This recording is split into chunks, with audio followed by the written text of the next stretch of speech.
Corona virus की दूसरी लहर के बीच बॉलीवुड अभिनेता सोनू सूद जरूरतमंदों की खूब मदद कर रहे हैं। लोगों ने उनसे सोशल मीडिया और मैसेज के माध्यम से मदद की गुहार लगाई। उन्होंने खुलासा किया कि हजारों लोग उनसे ऑक्सीजन, बेड और दवाओं की मदद के लिए गुहार लगा रहे हैं। दिल्ली में कोविड का प्रहार और भी घातक होता जा रहा है। मरने वालों का आंकड़ा बीते 24 घंटे में 18,043 के पार, 448 लोगों की हुई मौत। साथ ही दिल्ली के अब आर्मी बेस अस्पताल में ऑक्सीजन संकट, रक्षा मंत्रालय को भेजा गया अलर्ट, अभी भी ऑक्सीजन का संकट बरकरार है। नौसेना प्रमुख एडमिरल करमबीर सिंह ने कोरोना संकट के बीच प्रधानमंत्री नरेंद्र मोदी से की मुलाकात। भारतीय नौसेना द्वारा की गई पहल के बारे में दी जानकारी। नौसेना स्टाफ के प्रमुख एडमिरल ने पीएम मोदी को सूचित किया कि भारतीय नौसेना ने सभी राज्य प्रशासनों से संपर्क किया है और उन्हें अस्पतालों, बेड, परिवहन जैसे अन्य चीजों के संदर्भ में मदद करने की पेशकश की है। उन्होंने पीएम मोदी को देश के विभिन्न शहरों में नागरिकों के उपयोग के लिए खोले जा रहे नौसेना अस्पतालों के बारे में अवगत कराया। देश में कोरोना मामले में आई गिरावट। देश के 7 राज्यों में कोरोना के मामलों में तेजी से कमी आ रही है, जो कि सकारात्मक संकेत है। हालांकि अभी भी इसको लेकर सतर्कता बरतने की जरूरत है। केंद्रीय स्वास्थ्य मंत्रालय के ताजा आंकड़ों के अनुसार देश में बीते 24 घंटे में कोरोना वायरस के 3,57,229 मामले सामने आए। इस दौरान 3,439 लोगों की हुई मौत। देश की राजधानी दिल्ली के अस्पतालों में ऑक्सीजन संकट जारी। इस बीच ऑक्सीजन एक्सप्रेस मंगलवार सुबह 6 टैंकरों में 120 मीट्रिक टन ऑक्सीजन लेकर दुर्गापुर से ओखला आईसीडी पहुंची। इन्हें सुबह से ही दिल्ली के विभिन्न अस्पतालों में पहुंचाया जा रहा है। इससे पहले सोमवार को दिल्ली कैंट रेलवे स्टेशन पर 30.86 टन ऑक्सीजन लेकर एक्सप्रेसवे पहुंचाया गया।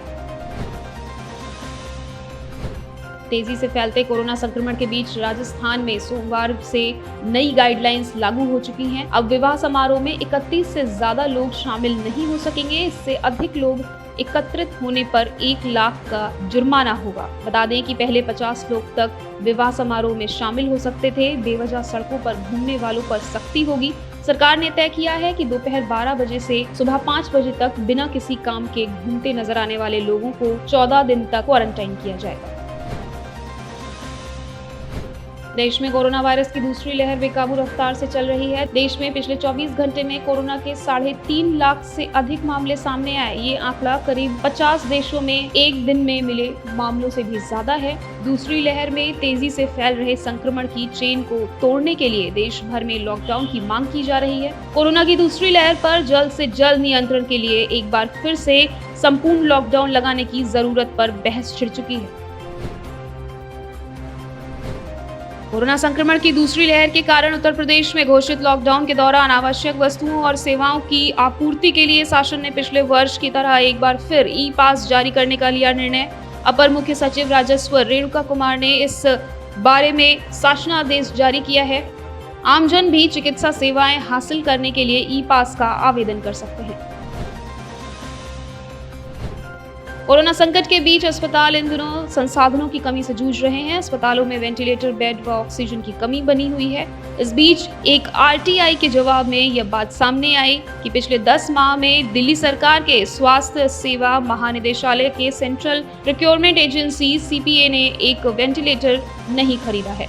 जुलाई के बाद से ऑक्सीजन सिलेंडर भी नहीं खरीदे गए। ये हाल तब है जब जुलाई में कोरोना की पहली लहर खत्म होने के बाद दिल्ली के लोग चौथी लहर की मार झेल रहे हैं। हरियाणा के उप मुख्यमंत्री दुष्यंत चौटाला ने ऑक्सीजन कंसंट्रेटर को जीएसटी से मुक्त करने की मांग केंद्र सरकार से मान ली है। अब ऑक्सीजन कंसंट्रेटर के आयात व खरीद पर जीएसटी नहीं लगेगी। दुष्यंत चौटाला ने रविवार को केंद्रीय वित्त मंत्री निर्मला सीतारमण को पत्र लिखकर आग्रह किया कि आम जन तक ऑक्सीजन कंसंट्रेटर सस्ते दामों पर उपलब्ध करवाने के लिए इसके आयात व खरीद को जीएसटी मुक्त किया जाए।